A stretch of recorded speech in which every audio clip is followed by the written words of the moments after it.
Deməli, tayfa ittifaqlarına gəlirik.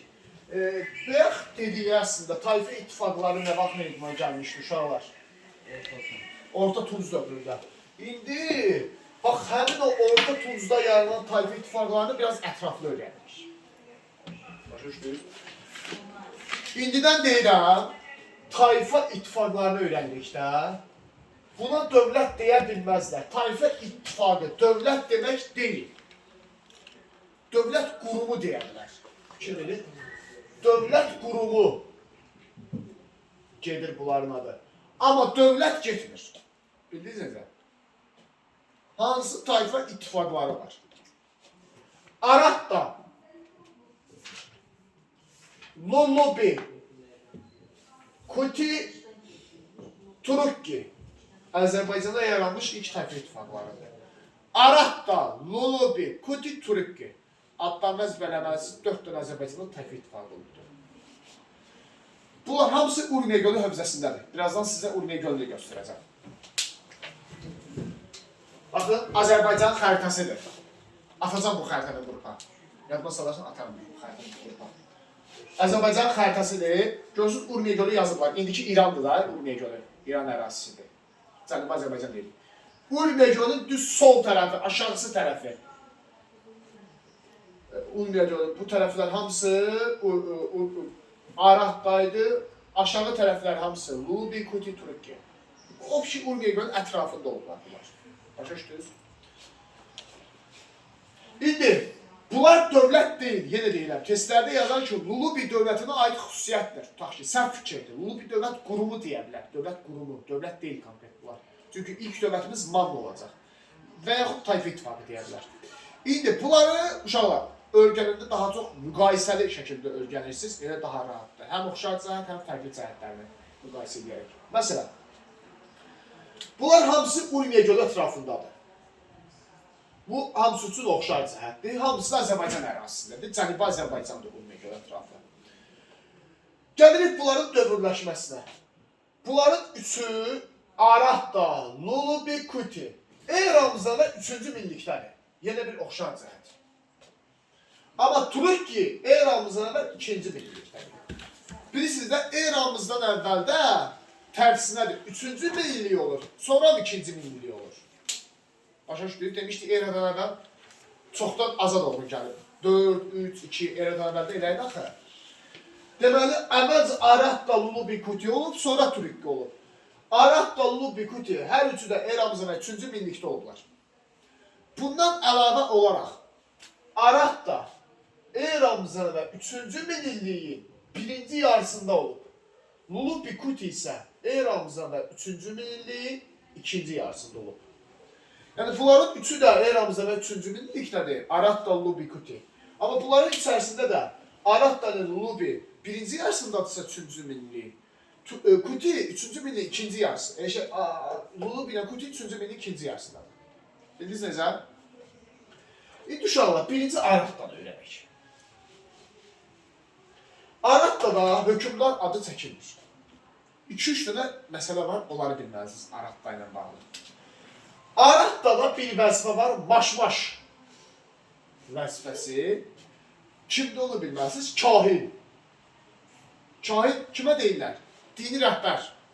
Dindarları o dövrdə kahin adlandırırdılar. Dini rəhbərləri. Aratda da kahinə maş-maş deyirlər. Bir də Aratda da Eysi rütbəsi olubdur. Eysi hökümdara deyirlər Aratdalılar. Şumerlərdə də var idi, oxşar cəhət olacaq. Arat deyilən Şumer dərsi deyəcək. Bəli, hökümdarla Eysi tutulub daşıyırdı. Aratda da var. Füsiyo, Aratda ilə bağlı 2 dənə bu məsələ lazımdır. Başqa işlə düşə bilməz.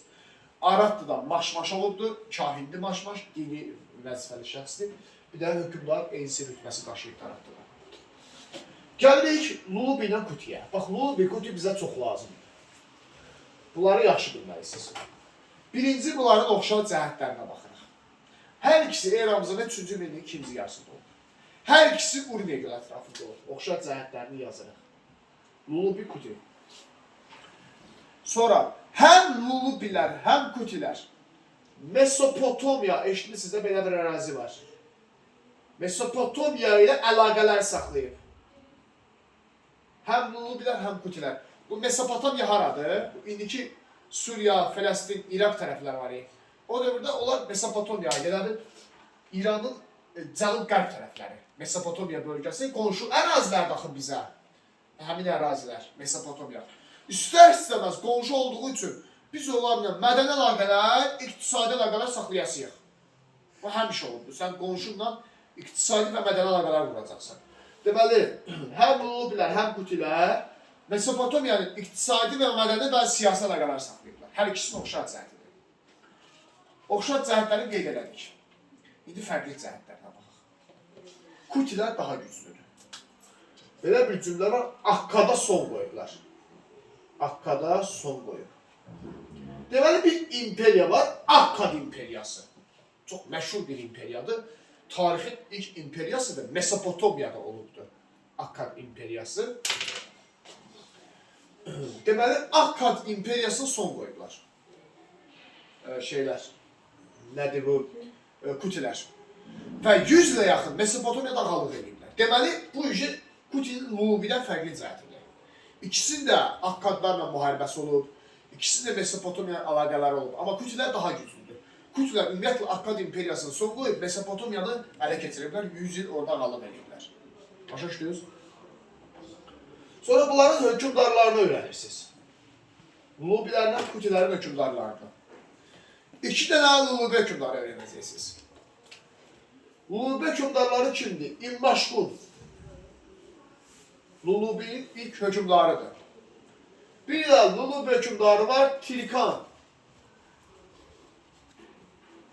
Bu da Lulubi hökümdarı. Tirkan yox. Hadi səfərədir. Anubani. 2 nəfərdə Lulubi hökümdarı var. Hakimiyyət illəri yoxdur. Elə bilməlisiniz ki, İmmaşqun və Anubani Lulubi hökümdarları olurlar. Всё. İmmaşqun, Lulubi ilk hökümdarıdır. Anubani isə qələbə abidəsi qoydurub. Yəni, ən güclü hökümdarıdır Lulubilərin. Bir də Kuti hökümdarları var. Kuti hökümdarları kimdir? Birincisi, Lişir Piri. Kuti hökümdarıdır. Kutini yaradandır. Bir də Kutinin hökümdarı var, Tirkan. Bu da sonuncu Kuti hökümdarıdır. Tirkan, Tarkan diye hesaplayarsın. Sonuncu Kuti hökümdarı.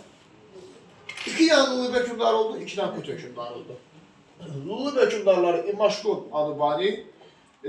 İmmaşqun özünü padşah adlandırırdı. Lulubini yaratmışdı. Anubani isə özünə qələbə abidəsi qoydurmuşdu. Ən güclü Lulubi hökümdarıydı. Kutidə isə 2 nəfər hökümdar olurdu. Neşir Piri və Tirkan. Neşir Piri Kuti tayfa ittifaqını yaradıb. Tirkan isə onun sonuncu hökümdarıdır. Tirkan ölümündən Kuti tayfa ittifaqı dağılıbdır. Bu da oldu Lulubi Kuti. Gördüyünüz kimi belə mürəkkəb bir şey yoxdur. Araqdadan ümumiyyətlə hökümdar adı çəkməliyik. Şura olub sonra olur da bir şey. Hə, Ağsaqqallar şurası. Deyəcəm, onu da deyəcəm. Axırda məsələləri qeyd edəcəyik. Turkgilərə də toxunaq bir dənə. Bunlar hamısından sonradır. Araqda, Lubi, Kuti hamısının dağılmasından sonra olub. Turkgi hamısının yerində olub. Bu eramıza belə 2-ci minlikdədir. İndi yazmıram, biraz uzun çəkəcək. Orada 2 cümlə var Turkgilərlə bağlı. Yazılıb ki, Turkgilər Aşurlarla müharibə aparıb Şuşa vilayətini işğal ediblər. Belə bir vilayət var. Şuşa nəyədə saxlayırsınız? Bir dənə ra artırırsınız. Şuşa. Şuşa vilayətini işğal edibdir. Turkgilər. Aşurun vilayətidir. Deməli, bunlar da güclü olubdur Kutilərdən sonra. Bir də yazılıb ki, sonralar Hammurabbinin icazəsindən, Hammurabbi hökümdarın adıdır, Babilistan ərazisində məskən salıblar. O eramızdan 18-ci əsrdə. Gediblər Babilistan ərazisində. Buralardan çıxıb gediblər başqa ərazilərdən. Babilistan adlı bir dövlət olubdur, yaxın şərqdə. Gedib həmin o Babilistan ərazisində yaşayırlar, orada məskunlaşırlar. Kimdən icazə? Hammurabbilər. O Babil hökümdarının adıdır. Всё, bu da olur Turkgilər.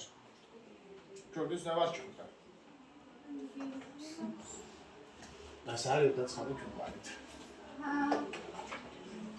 Onu görmək inşallah. Məcbur olmadıqca heç vaxt Bakıda yaşamayın. gələcəkdə. Niye? Cemaat Bakı'ya geldiniz. Sən bir şey deyim, Bakı Azərbaycan ən pis şəhərlərindən biridir. Bakı pula görə şəhər olub. İnanın, 19-cu əsrdən sonra neft sənayesi inkişaf edir. Bakıda biraz neft çıxarılır. Pul qazanmağa başlayır fəhlələr. Ona görə Bakı şəhər olub. Azerbaycan'da yaşamak. Neft erası başa çatandan sonra, neft dövrü bitəndən sonra Bakı şəhərində inanın mənə yaşayan olmayacaq yəni. Bakı şey şəhərdir, dəniz kənarı, neft qoxulu, şey şəhərdir, cəlbedici olmayan bir şəhərdir. Sadəcə sanayi mərkəzidir. Ne merkezidir? Sanayi mərkəzi. Saray, bu saraydı. Ben sarhoş. Deməli, bəzi xırda məsələlər var, onları qeyd eləmədik inşallah. 4 dənə tayfa ittifaqı qeyd edirik, düzdür? Arakka, Lulubikuti, bir də Turukki. Bunlardan üçündə Arakka, Lulubi və Turukki. Hakimiyyət irsi keçir. Yəni buna deyilir monarxiya.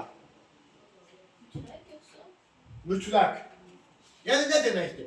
Hökmdar ölür, yerinə oğlu keçir. Ne düşünüyorsun ya? İndi o deyəcəm. Sonra o ölür, yenə onun oğlu keçir yerinə. Gördünüz, burada atadan oğula hakimiyyət keçir. Bir irsi hakimiyyət var da. Buna deyirlər monarxiya. Azərbaycan tarixində yeganə kutiləri idi ki, tayfa ittifaqları. Burada irsi hakimiyyət yox idi. Seçki əsasındaydı hökmdarın hakimiyyəti. Buna deyirlər demokratik əsaslar. Kutilər demokratik əsaslarla idarə olunurdu, seçki ilə idarə olunurdu, yeganə kutilərdir. Hökmdar öldü, yerinə dərhal oğlu keçirirdi. Ağsaqqallar şurası var idi kutilərdən. Seçki keçirirdilər, yeni adam seçirdilər. Kimi seçilərsə o hökmdar olurdu. Gördünüz, bir dənə kutilər, bax buna deyirlər demokratiya. Demokratiya nə deməkdir uşaqlar, yadda saxlayın. Əgər seçki varsa bir ölkədə, bir ərazidə, deməli orada demokratiya var. Yəni ədalətli seçki varsa, orada demokratiya var demək. Azad seçki varsa.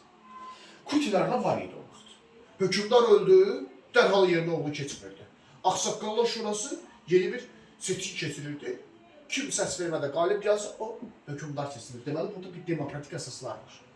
Başa düşdünüz? Amma digərlərində demokratiya yox imiş. Elə irsi hakimiyyət imiş. Atadan oğula, öz dənə-baba malı kimi hakimiyyəti bir-birinə ötürülmüşlər. Bu şey monarxiyamış. Başa düşdünüz? Bunlar uşaqlar, bayaq dedik, dövlət deyil, dövlət qurumudur. Yəni tayfa ittifaqı. Bir də var dövlətlər. Azərbaycanda ilk dövlət yaranacaq. İndi keçir. Bu 3-cü paragrafdır. 3-cü paragrafı bitirdik. Gördüyünüz kimi azdır. İndi keçirik 4-cü paragrafa. Azərbaycan tarixində. Manna dövləti.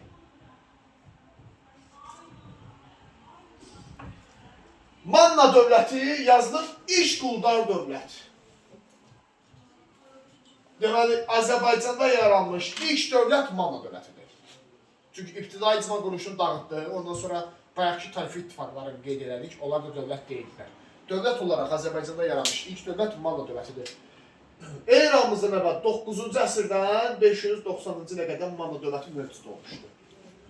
9-cu əsrdə yaranıb 590-cı ilə qədər. Yəni dəqiq yaranma ili yoxdur. Elə 9-cu əsrdə idi. Yəni 800-cü illərdir 9-cu əsr. 590-cı ilə qədər Manna dövləti mövcud olmuşdur. Paytaxtı olub İzirtur şəhəri. Deməli, başlayırıq Mannanın tarixini öyrənməyə. Konspektə baxarsınız, orada qısa yazmışam Mannanın tarixini. Əsas məsələlərə toxunmuşam. Deməli, Manna Azərbaycanın cənubundadır. Yəni ki, yenə Urmiya gölü ətrafında, görürsünüz Urmiya gölü. Xərtini atacam burada. Yəni Urmiya gölü ətrafında bir Manna dövləti var. Paytaxtı da hər tərəflərdədir. İndi uşaqlar, Manna dövləti 9-cu əsrdə yaranıb, eramızda 9-cu əsr təxminən neçənci illərdir? 800-cü illər. Amma biz Mannanın ilk dövrlərini öyrənmirik. Biz Manna tarixini başlayırıq İranzudan öyrənməyə. Baxırıq hakimiyyət dövrünə. Eramızın əvvəl 740-719. Deməli, Manna 9-cu əsrdən yaransın da Mannanın ilk dövrlərini öyrənmirik. Manna tarixini İranzudan başlayacaq öyrənməyə. Eramızdan 740-719-cu ildən başlayacaq öyrənməyə. Çünki İranzudan qabaq Manna dövləti çox zəif idi. Hətta torpaqların böyük bir hissəsi işğal altındaydı. İranzudan etibarən Manna güclənməyə başlayıb. İlk güclü hökmdardır İranzu Mannada. İkincisi, İranzun daxili siyasətinə baxırıq. İlk dəfə canişinlik sistemi yaradıb İranzu Mannada. Həm də buna görə Manna tarixini İranzudan başlayır öyrənmək. Bəli, canişinlik sistemi nə deməkdir? Mərkəzləşmiş dövlət deməkdir. Mərkəzləşmiş dövlət anlayışını uşaqlar başa düşmür. Dövlət var, mərkəzləşir. Yəni, hökümdar oturur, hamını vəzifəyə təyin edir. Yəni, dövlət bir yerdən idarə olunur, bir mərkəzdən idarə olunur. O mərkəz haradır? İranzudur. Məsələn, bax, Azərbaycan da əslində mərkəzləşmiş dövlətdir, hal-hazırda. Çünki dövlətin prezidenti var, ən çox səlahiyyət prezidentdədir. Digər qurumlarda da var, amma ən çox səlahiyyət prezidentdir. Və icra başçılarını kim təyin edir vəzifəyə? Prezident. Oturur sarayda, kimi məsləhət bilirsə, tutaq ki, icra başçılarını vəzifəyə təyin edir. Sonra nazirləri kim təyin edir? Prezident. Düzdür? Kimi məsləhət bilirsə, hansı vəzifəyə onu təyin edir. Ki, o dövlətin idarə olmasında iştirak edəsin. Deməli, mərkəzləşibdir. Bir adam tərəfindən müxtəlif vəzifəyə öz adamlarını təyin edir. Belə olmalıdır da. Buna deyilir mərkəzləşmiş dövlət. Bu bütün mərkəzləşmiş dövlətlər belə olur aslında. Həm də o dövrdə buna deyirlər canişinlik. Yəni, hökümdarın şeylər olur, nümayəndələr olur. Yəni, icra başçısı tutaq ki, oturur, hökümdarın adından həmin ərazini idarə edir. O əhaliyə şey göstərir, yol göstərir. Kömək edir, başa düşdünüz hökümdarın adına. Buna deyilir canişinlik sistemi. İndi Mannada İranzuya qədər heç vaxt canişinlik sistemi olmayıb və mərkəzləşmiş dövlət olmayıb. Plus Manna torpaqlarının bir hissəsi işğal altındaydı. İranzudan başlayır mərkəzləşmiş dövlət anlayışı, canişinlik sistemi. Ona görə də Manna tarixini biz İranzunun dövründən etibarən öyrənməyə başlayırıq. Başa düşdünüz? Bu İranzunun daxili siyasətidir. İkincisi, İranzudan başlayaraq Mannada monarxiya formalaşıb. Monarxiya nə demək idi? İrsi hakimiyyət. Yəni, atadan oğula keçən hakimiyyət. Bu da İranzunun dövründən başlayıb. Birazdan deyəcək, İranzu öləcək, yerinə onun oğlu keçəcək. Sonra öləcək, yenə yerinə onun oğlu keçəcək. Bu gözəl ənənədir də. Bax, bu irsi hakimiyyət İranzudan başlayıb deyə biz Manna tarixini həm də İranzudan başlayıb öyrənməyə. Bir neçə xüsusiyyətə görə Manna tarixini başlayıb İranzudan etibarən öyrənməyə. Əsas məsələ İranzunun xarici siyasətidir. Çünki Manna tarixini öyrənəndə biz daha çox xarici siyasətini öyrənirik Mannanın. Mannanın 2 nəfər qonşusu var. Birincisi Assuriyadır. Buralarını yaxşı dinləyin. Dövlətin adı Assuriyadır. Bu dövlətə biz həm deyirik Aşur dövləti. Adın qısaldılması da Aşur. Assuriya sözünün qısaldılması Aşur. İkincisi var Urartu dövləti. Deməli, bunların ikisi də Mannanın qonşusudur. Həm Aşur, həm Urartu. Və ikisi də güclü dövlətdir. Elə bir Aşur bu Amerikadır, Urartu da Rusiyadır. Tutaq ki, ikisi də Mannanın qonşuluğundadır, ikisi də Manna da güclü dövlətdir. Manna balaca dövlətdir bunların yanında. Bunların öz aralarında da rəqabət var. Yoldaşlar, telefonu yığışdırın. Olmaz. İnsanlı olmaq lazım. Hə. İkisi də bir-birindən düşməndir. Aşurla Urartu. Bunların özləri də bir-birindən düşməndir. Bir-birindən zəhləsi gəlirlər, nifrət edirlər. İndi, deməli, İranzu yazmışam.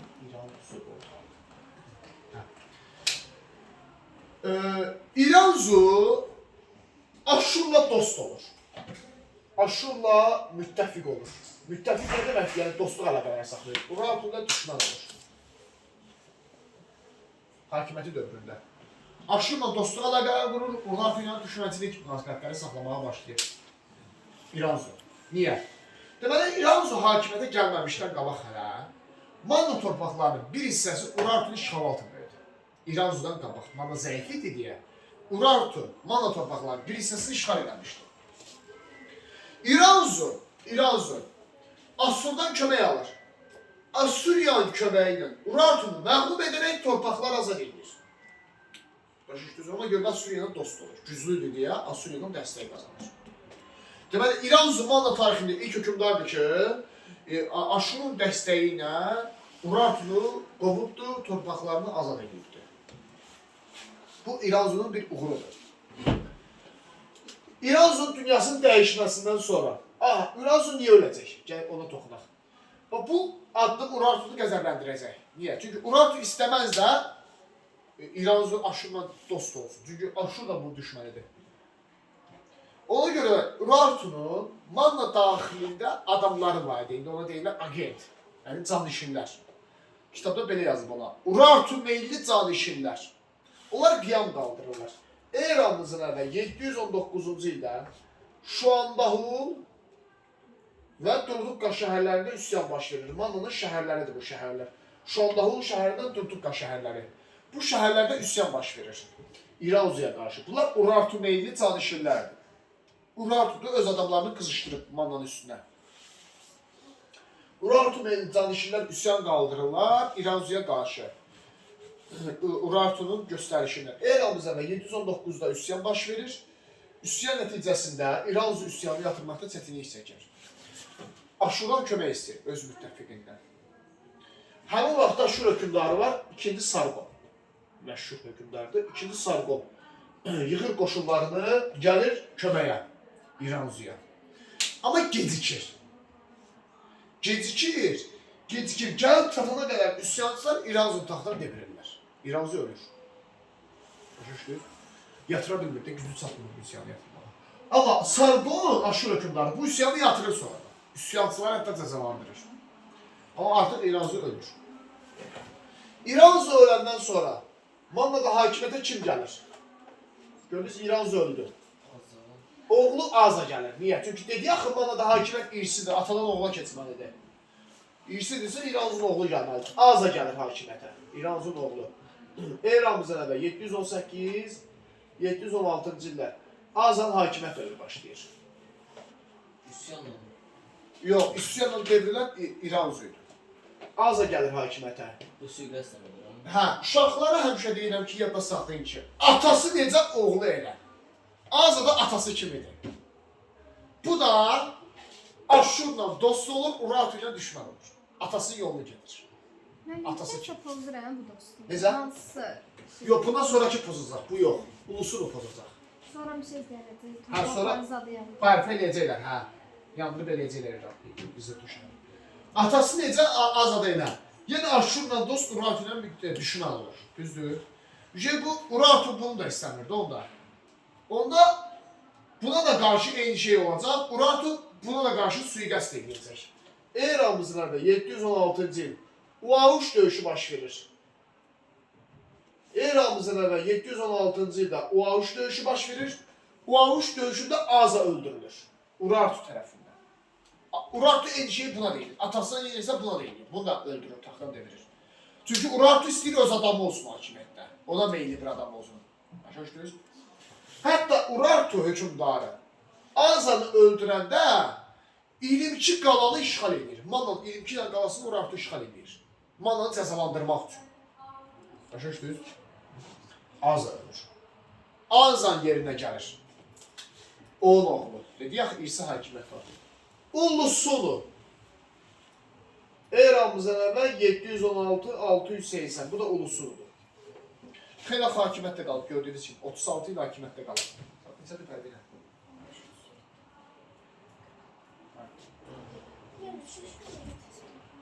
Yox, 50-də bitirəcəm onsuz da. Hə, deyəcəm ki, biraz istirahət edin, çünki coğrafiya biləcəksiniz. 14-20-də gəldə siz çalışın. Bunlar əlbəttə ingilisdir. Siz olmasanız da o bir uşaqlar gəlsin. Çünki coğrafiya girirsiniz, biraz deyirəm istirahət edin. Ben bize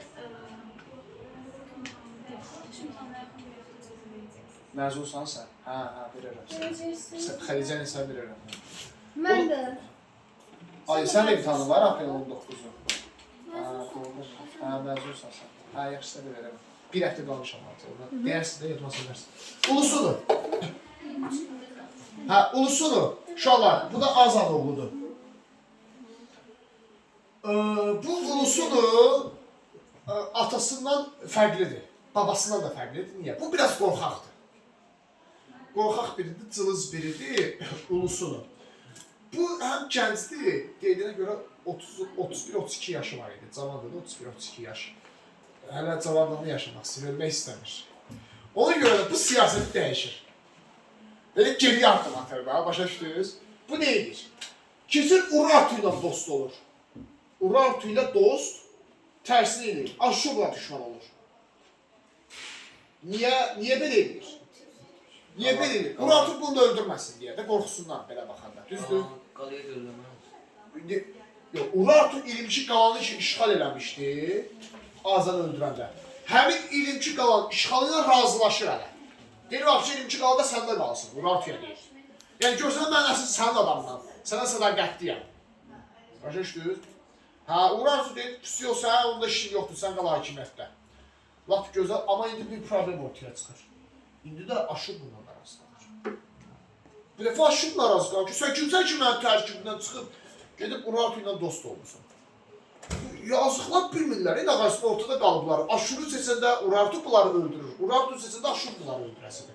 İndi Aşur hökümdarı kim idi, bayaq dedik, Sargon. Sargon qoşunlarını yığıb bir dəfə ulusunun üstünə hücum edir. Bu dəfə Sargon gəlir bunun üstünə. Və ya Urartu bunları öldürürdü, indi Sargon bunları öldürür ki, sən niyə mənim tərkibimdən çıxmırsan? Mandan paytaxtdan şəhər idi, İzurtu. Sargon gəlir, İzurtu tutur, dağıdır, yandırır. Ulusunu qaçır dağın başına. Dağın başına, orada məktub yazır, Sargona üzr istəyir. Bağışla, bilməmişəm, səhv eləmişəm. Sargon da bunu bağışlayır. Sargon da bunu bağışlayır. Ulusunu bağışlayır. Amma orada bir məsələ var. Deyir, atama, babanın xətrinə sən bağışlayıram. Və hələ yox. Bunlar bir müqavilə bağlayırlar. Eramızdan da 714-cü il Sirdaqqa müqaviləsi. Çox məşhur bir müqavilədir. Aşurla Manna bağlayır. Aşurda kim idi? Sargon. Manna da kimdir? Ulusunu. Ulusunu üzr istəyir Sargona ki, yaxşı bağışla, təzən sənin tərkibimə getirəm. Sargon da bunu bağışlayır. Amma Ulusunu bir şərt bu. Deyir, bax, mən təzən sənin tərkibimə qayıtdım. Sıxmışdım da sənin tərkibimə, təzən qayıtdım. Amma bir şərti var. Sən də məni Urartudan qorumalısan axı. Çünki Urartu gəlib bizi öldürür, mən babamı öldürüb, atamı öldürüb, sən elə heç nə eləmirsən. Başa düşdün? Sargon da belə baxır ki, bu düz deyil də, bu yazır. Sirdaqqa müqaviləsindən sonra bunlar birləşirlər, bir dəfəlik gedirlər, Urartunu məğlub edirlər. Urartu sübuta uğramır, dağılmır. Amma yazılıb ki, Urartu zəifləyir. Və bir daha heç vaxt Mannanın daxili işlərə qarışa bilmir Urartu dövləti. Başa düşdünüz? Və Ulusunu da bir yolunu tapır, öz əzəlindən ölür axırda, 680-ə qədər yaşaya bilir. Başa düşdünüz? Deməli, Ulusunun İranzudan və Azdan fərqi nə oldu? Ulusunu Aşurla ittifaqı pozub, sonra bərpa edir. Deməli, İranzu ilə Azad sadəcə Aşurla müttəfiq olublar. İranzu və Azad sadəcə Aşurla müttəfiq olublar, düzdür? Amma Ulusunu Aşurla ittifaqı pozub, sonra bərpa edir. Bildiniz necə? Pozub, sonra bərpa edən Ulusunu.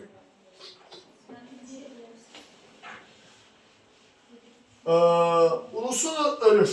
Ulusunun ölməsindən sonra hakimiyyətə gəlir Aşşeri. Eramızdan əvvəl 675-650-ci illər. Dördüncüdür bu. Dördüncüdür. Aşşeri. Ulusunun oğludur, gəlir onun yerinə hakimiyyətə. Bunun ilk dövrləri sakitçiliklə keçir, amma bir müddətdən sonra vəziyyət dəyişir. Niyə? Bunun dövründə maraqlı bir məsələ var. Bir dövlət yaranıb, İskit padşahlığıdadır. İskit padşahlığı. Yeni bir dövlət yaranıb. Azərbaycanın qonşuluğundadır, şimalında. Bunlar cənubdaydı, Manna şimalında İskit padşahlığı yaranıb. Yeni yaranmış dövlətdə İskit padşahlığı çox güclü bir dövlətdir. Döyüşkəndirlər İskitlər. Aşşeri deyir, mən İskitlərlə birləşim, vəfşi Aşurla tərkibindən çıxır. Başa düşdünüz? Tam müstəqil olmaq istəyir. Orada yazılıb ki, özünün tam müstəqilliyini elan edib. Aşşeri. Hətta Aşşeri İskitlərlə birləşib Aşurun torpaqlarına hücum edibdi. İskitlərlə birləşib Aşurun torpaqlarına hücum edibdi. Bu da Aşur hökümdarını qəzəbləndirir ki, sən kimsən ki, gedib İskitlərlə birləşib mənim ərazilərimə hücum edirsən. Bir də qəzəbləndirir, Aşur hökümdarını qəzəbləndirir. Aşur hökümdarı bu dövrdə kimdir? Və yaxud ki, Sargon idi. Sargon ölüb. Bu dəfə Aşur hökümdarı Aşur Banipal'dır. Aşur hökümdarı Aşur Banipal qüvvələrini yığır, hücum edir Aşşerinin üzərinə. Bunu cəzalandırmaq üçün. Eramızdan 650-ci ildə. İskitlər buna dəstək verir, güya bunu müttəfiq edir. İskitlər heç nələndir. Aşurla ittifaq olunmamışdı. İskitlər sonra satırdan bunu, keçir Aşur tərəfə. Aşır Banipal gəlir bunu öldürür. Eldama 650-ci il. Sən niyə mənim tərkibimdən çıxmırsan? Gizlincə İsketin tərkibinə girmirsən. Aşiri də ölür. Deməli, Aşiri Assuriyanın ittifaqı pozub. Amma bərpa eləyəməyib, çünki ölübdür. Amma ulusunu pozub sonra bərpa eləyə bilmişdi. Amma Aşiri pozub bərpa eləyə bilmir, çünki öldürürlər. Bir də var sonuncusu. Uali. Eramızdan əvvəl 675-650. Yox, 650-630. Bu da Aşerin oğludur. Bunun bir yolu qalıb. Aşurla ittifaqı bərpa eləmək. Aşurla ittifaqın bərpası. Başqa bir yolu yoxdur. Atasının səhvini düzəldir. Təzdən keçir Aşurla. Yəni, Manna Aşurun tərkibindən çıxa bilməyəcək. Düzdür, arada Aşeri cəhd elədi, o da cəhdə uğursuz gördüyümüz kimi. Birinci cəzalandırdılar bunu. Təzdən qayıdır Aşurun tərkibindən, o ailə. Və o da özü cəlmən edəcək. Amma Mannanın sonuncu hükümdarı o ailə deyil, uşaqlar. Biz bilmirik Mannanın sonuncu hükümdarı kimdir. Çünki o ailə eradan 630'da ölür. Amma Manna dövləti süqut olunur. Eradan 590'da. Deməli, son 40 ilini öyrənmirik Manna tarixini. Testlərdə düşdək ki, o ailə Manna dövlətinin sonuncu hükümdarıdır, sən fikirdir. Çünki özünüz xronologiyadan baxırsınız da bu adam 630'da ölür. Dövlət 590'da dağılır. Necə sonuncu hükümdar ola bilər? Deməli, sonuncu hükümdarı biz bilmirik sadəcə. Kim olduğunu öyrənmirik. Başa düşdünüz? Bir də onu deyirik ki, eramızdan 590-cı ildə Midiya dövləti süqutu vardır. Mannada, bundan da Manna dövləti tamamilə dağılır. Sonra bax.